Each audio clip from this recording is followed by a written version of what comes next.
Hello everyone, welcome back to my channel sisters love Maithili vlogger. मैं हूँ वर्षा और ये व्लॉग है मेरा धनतेरस वाले दिन का। और यहाँ सुबह के टाइम हो रहे हैं 5:30 के लगभग हो रहा था। और देख सकते हैं वैसे तो पूरा अंधेरा है और लाइट की वजह से कितना ही जगमग हो रहा है हर जगह। तो सबकी लाइट्स जल रही थी तो मेरी मैंने भी सोचा मैं भी अपनी लाइट जला लेती हूँ। तो ये होता है दिवाली में ना, हर कोई जितने भी त्योहार होते हैं, दिवाली सबसे स्पेशल होता है। हर किसी के मन में एक उत्साह बनी रहती है दिवाली के लिए, तो सब कोई धनतेरस से पहले ही सबने लगाई हुई थी लाइट्स। तो बस उसके बाद चलिए मैं अपने ब्लॉग का करती हूँ start. Hello everyone, welcome to my YouTube channel sisters love Maithili blogger.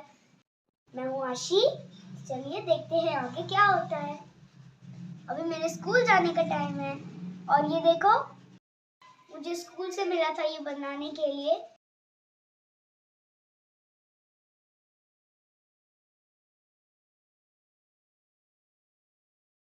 आप लोग कमेंट में बताना कि ये कैसा बना है।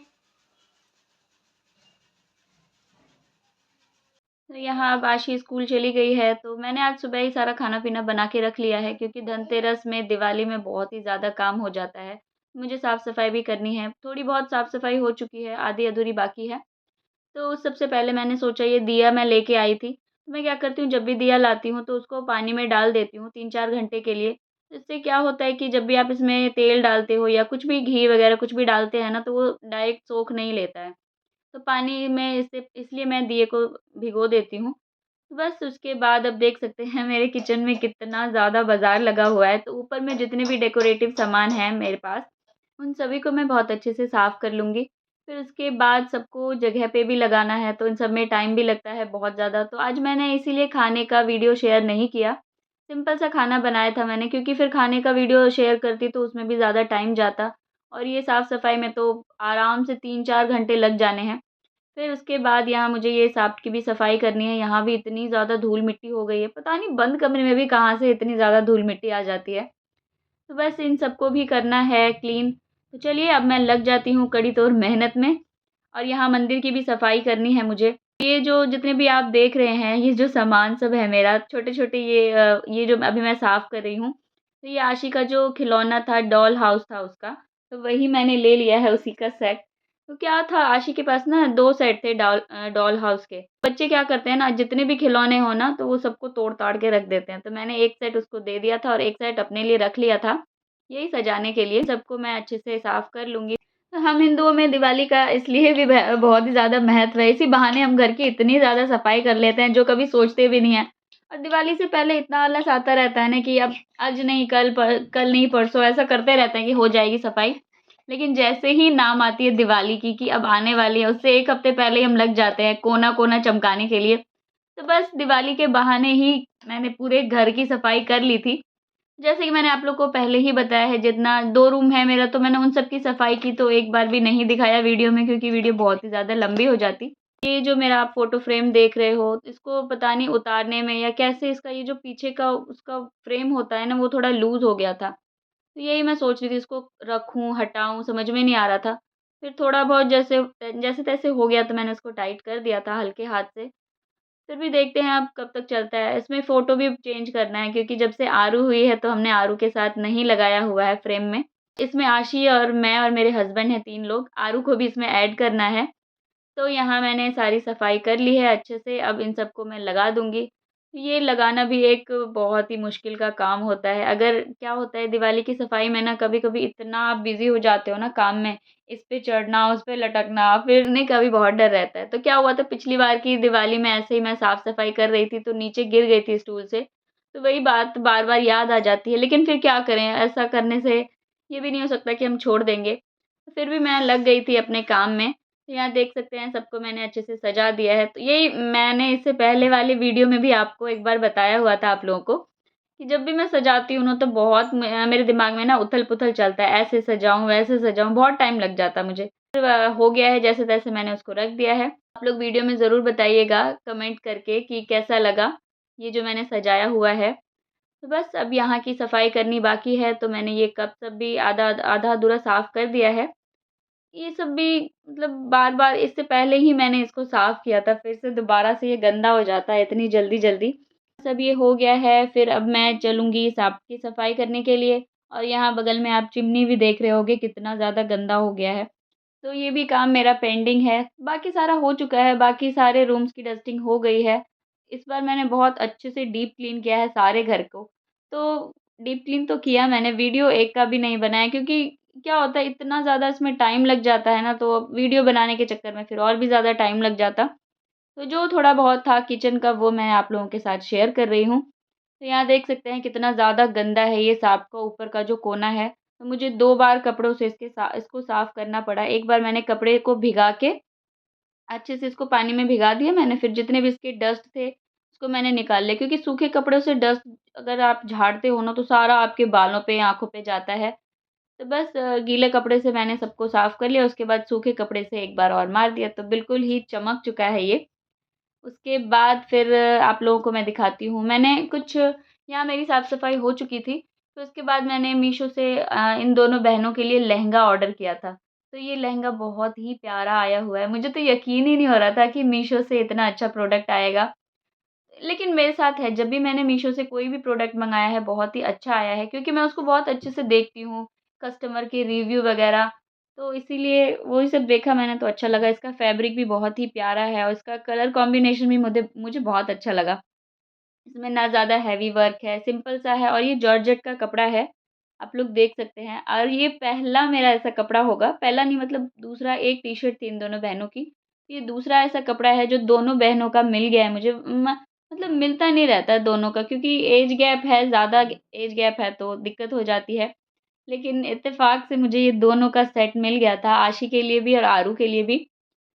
तो बस मैं बहुत ज़्यादा खुश थी दोनों का ये ड्रेस देख के, तो देख सकते हैं इसमें मतलब मैं ये इसका प्राइस था लगभग 700 के करीब था इसका प्राइस। तो ये बहुत ज़्यादा भी नहीं है 700 क्योंकि आजकल जो बच्चे के कपड़े आ रहे हैं 2000 से स्टार्ट हो रहा है। 1500 से रख लो आप, 1500 से ऊपर में ही आप अच्छा कपड़ा ले सकते हो बच्चों के लिए, लहंगा वगैरह ख़ास करके। तो मुझे ये 700 के करीब में बहुत ही अच्छा प्रोडक्ट लगा। तो आप लोग भी ज़रूर से परचेज़ करें मीशो पे जाके।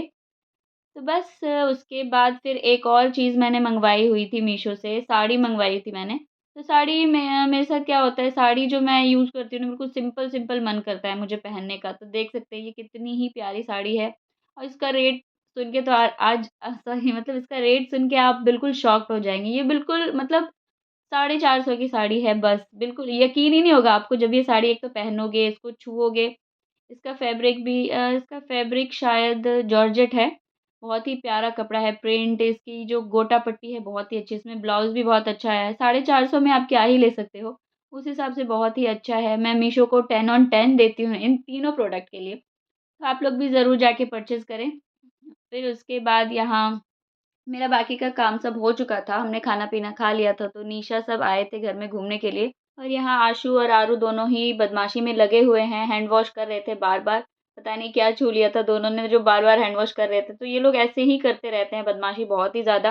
तो आज मैंने सोचा इसलिए आप लोगों के साथ भी इन लोगों की बदमाशी शेयर करूँ। फिर उसके बाद यहाँ मैं लग गई थी अपने किसी ज़रूरी काम में, तो ये ज़रूरी काम मैं आप लोगों को बता रही हूँ क्या है। तो आज मैं एक चीज़ को पेंट करने वाली हूँ, जो मैं बहुत दिनों से सोच रही थी कि मुझे करना है। लगभग 4-5 महीने हो चुके थे। मैंने सोच रखा था कि अब करूँगी, तब करूँगी, उसके चक्कर में वो पड़ा हुआ था।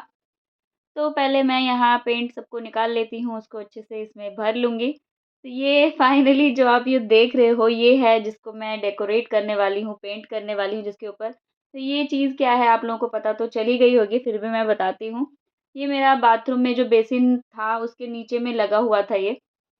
तो इसे मैंने हटा दिया क्योंकि ये जो लगा रहता था ना तो नीचे में बहुत ही ज़्यादा गंदा हो जाता था और फिर मैं इसकी सफाई नहीं कर पाती थी। इसकी नहीं मतलब नीचे बाथरूम के नीचे जो लगा हुआ था तो बाथरूम अच्छे से साफ़ नहीं हो पाता था। तो इसीलिए मैंने इसको हटा दिया। फिर मैंने सोचा इसका ट्रायल लेते हैं पहले। तो ये जो फ्लावर मैंने लिया हुआ था तो ये मैंने लगा के देखा, इसमें बहुत ही प्यारा लग रहा था, लेकिन थोड़ा-थोड़ा पता चल रहा था कि ये बेसिन का है। तो फिर मैं लग गई इसकी जुगाड़ में, इसको अच्छे से बनाने के लिए, जो थोड़ा बहुत मतलब अब जो है वो तो है ही, वो तो पता चलना ही, लोगों को देख के पता चल जाएगा। लेकिन फिर भी मैं अपनी तरफ से कोशिश कर रही थी कि उसको थोड़ा अच्छे से सजा दूँ। तो वही मैंने हॉट ग्लू लिया था, उसी से इसका मैं डिज़ाइन बना रही थी। फिर मैंने सोचा ऐसे डिज़ाइन बना के इसके ऊपर कलर कर दूँगी। तो लेकिन बाद में मुझे ये डिज़ाइन भी पसंद नहीं आया। क्या होता है जब तक आप मेहनत करते हो ना तब तक ये होता है कि चलो फाइनल लुक देखेंगे तब हम डिसाइड करेंगे। तो मेरे साथ यही था तो इसीलिए मैंने इसके चक्कर में भी इसमें बहुत ही ज़्यादा टाइम वेस्ट कर दिया आज का। लेकिन फिर भी कोई नहीं, टाइम वेस्ट करना भी एक मतलब हमारी गलती से भी बहुत ही अच्छी सीख मिलती है हमको। तो मुझे कुछ ज़्यादा अफ़सोस नहीं है कि हाँ, क्या कर दिया मैंने, नहीं ऐसा कुछ भी नहीं था। तो फिर भी मैं उसके बाद जब मैंने इसका फाइनल लुक देखा तो मुझे उतना पसंद नहीं आया। तो आप लोगों को भी मैं ज़रूर दिखाऊँगी इसका फाइनल लुक।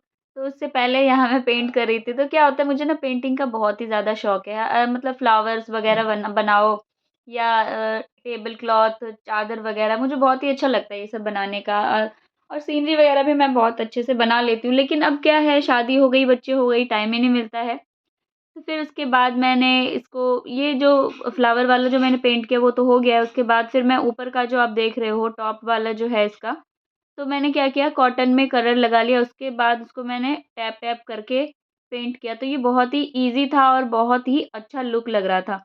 तो मुझे इसीलिए मुझे लगा कि ये जो मैंने बीच में दिया ना तो मुझे अच्छा नहीं लगा, तो इसलिए मैंने सोचा कि ये सारा हटा के दोबारा से मैं ये कॉटन वाला ही अप्लाई करूँगी। तो फिर इसके बाद मैंने वही किया था। एक तो ये बहुत ही ज़्यादा ईज़ी भी था और बहुत ही प्यारा लग रहा था, तो मैं आप लोगों को ज़रूर दिखा रही हूँ। तो तैयार हो जाइए आप लोग देखने के लिए। तो ये है इसका फाइनल लुक। आप देख सकते हैं ये मुझे भी ये ज़्यादा प्यारा लगा और मेरे पड़ोस में जो हैं, तो उनको मैंने बुला के उनसे भी पूछा मैंने कि बताओ आप कैसा लग रहा है? पहले वाला अच्छा लग रहा है या ऐसे कर दूँ पूरा? तो उन्होंने भी बोला कि नहीं भाभी ऐसा ही करो बहुत ही प्यारा लगेगा। तो ये हम दोनों का ही मतलब प्लान था कि पूरा ऐसे करते हैं अच्छा लगेगा। तो आप लोग भी देख के बताइएगा ज़रूर कमेंट में कि ये कैसा लग रहा है। और फिर यहाँ मेरी मेहनत सफल हो गई। तो अब मतलब जो एक नज़र में देखेगा ना तो उसको नहीं पता चलेगा कि हाँ, ये बेसिन का है। तो बस अब ये हो चुका है कंप्लीट। अब मैं इसको आपको अच्छे से फाइनल लुक दिखाती हूँ इसका। तो देखिए आप और मुझे प्लीज़ ज़रूर से ज़रूर कमेंट में बताइएगा कि ये कैसा लग रहा है। तो मेरे घर में अभी तक जिन्होंने भी देखा है उन लोगों को बहुत ही पसंद आया है ये। अब ये सब करने के बाद मैं चली गई थी मार्केट क्योंकि आज मुझे हेयर कट करवाना था। तो देख सकते हैं यहाँ मेरे बाल का ग्रोथ इतना बढ़ गया था और फिर सडनली इतना छोटा भी हो गया। तो मुझे हमेशा से ही पहले तो मुझे बड़े बाल अच्छे लगते थे, अब मुझे छोटे बाल अच्छे लगते हैं। तो यहाँ इन्होंने बहुत ही अच्छा हेयर कट किया था। बाद में मैं अच्छे से आपको दिखाती हूँ। उसके बाद फिर मैं चली गई थी बुआ जी के यहाँ, तो ये है निशा और आरू की सॉरी निशा की गोद में आरू अच्छे से खेल रही है और मैं दिखाती हूँ आपको। तो बुआ जी ने यहाँ बहुत सारे पौधे लगाए हुए हैं और उन्होंने जो जितनी भी सब्जियाँ लगाई हुई हैं ना सारी निकली हुई हैं, मतलब पौधे में लगी हुई हैं। तो ये आप देख सकते हैं घिया। तो ये जो जितने भी आपको मैं पौधे दिखाने वाली हूँ अभी, तो ये सारी मेहनत है बुआ जी की और निशा की भी। दोनों दोनों ने मिलके बहुत अच्छे से पौधे को लगाया है। ये देख सकते हैं ये है पालक का पौधा, जो ये भी बहुत ही प्यारा लग रहा है। उसके बाद नेक्स्ट चलते हैं, इधर है एलोवेरा है, उसके बाद ये बीन्स का पौधा है। तो ये बीन्स भी इतना अच्छा लगता है ना यार, मैं क्या ही बताऊँ। फिर यहाँ तुलसी का पौधा था, उसके बाद ये कच्चू का है। तो ये कच्चू के पत्ते हैं या अरबी है, इसमें मुझे कन्फ्यूज़न है थोड़ी बहुत, तो जो भी है। फिर यहाँ बैंगन का छोटा-सा पौधा है, फिर ये किसी फ्लावर का पौधा था। उसके बाद ये है इसको हम लोगों के बिहार में इसको कुतरुम बोला जाता है। इसकी बहुत ही अच्छी चटनी बनती है। अगर जो बिहार से हैं उनको तो पता ही होगा कि कितनी अच्छी चटनी बनती है, खट्टी-मीठी भी और नमक डाल के भी। फिर यहाँ नेक्स्ट चलते हैं हम, ये है तुलसी का पौधा और अब यहाँ छोटा-सा एक करेले का है, फिर यहाँ ये शायद ये पेठे का पौधा था शायद। और ये तो सभी को ही पता होगा बैंगन का पौधा है ये, तो इसमें 2 बैंगन निकले हुए हैं और इस साइड में एक और भी है ये, उसमें भी 1-2 निकला हुआ है। तो देख सकते हैं बुआ जी ने कितने अच्छे से सारे पौधों को सींचा हुआ है अपनी मेहनत से और छत पे लगाया हुआ है। तो बस अब यहाँ पौधों का कार्यक्रम हम ख़त्म करते हैं। मुझे जाना था निशा के साथ मार्केट क्योंकि आज धनतेरस है, तो धनतेरस की शॉपिंग करनी है। तो अब मैं वहाँ मार्केट से घूम फिर के आ गई थी, शॉपिंग हो गई थी धनतेरस की। तो मैंने आज धनतेरस पे लिया है ये पायल। तो मैंने पायल लिया है डेली वियर के लिए क्योंकि बहुत दिनों से मेरे पास पायल नहीं था। टूट चुकी थी वो वाली जो पुरानी थी, उसको मैंने 2 बार ठीक करवाया फिर भी टूट चुकी थी वो। और साथ में लिए हैं मैंने 2 जोड़ी बिछुए, 2 मेरे लिए और 2 सासू माँ के लिए। तो आप लोगों को कैसा लगा ये पायल का डिज़ाइन और बिछुए का डिज़ाइन ज़रूर बताइएगा कमेंट में। तो चलिए अब मैं अपने ब्लॉग का करती हूँ एंड, मिलते हैं नेक्स्ट ब्लॉग में। आई होप आप लोगों को आज की वीडियो अच्छी लगी हो, तो प्लीज़ लाइक और सब्सक्राइब ज़रूर कर दें। और हाँ, प्लीज़ मेरे लिए प्रेयर करें कि मैं जल्दी-जल्दी वीडियोज़ बनाऊँ और उसको जल्दी-जल्दी मैं शेयर करूँ आप लोगों के साथ, क्योंकि मैं बहुत ही कोशिश कर रही हूँ फिर भी नहीं हो पा रहा है।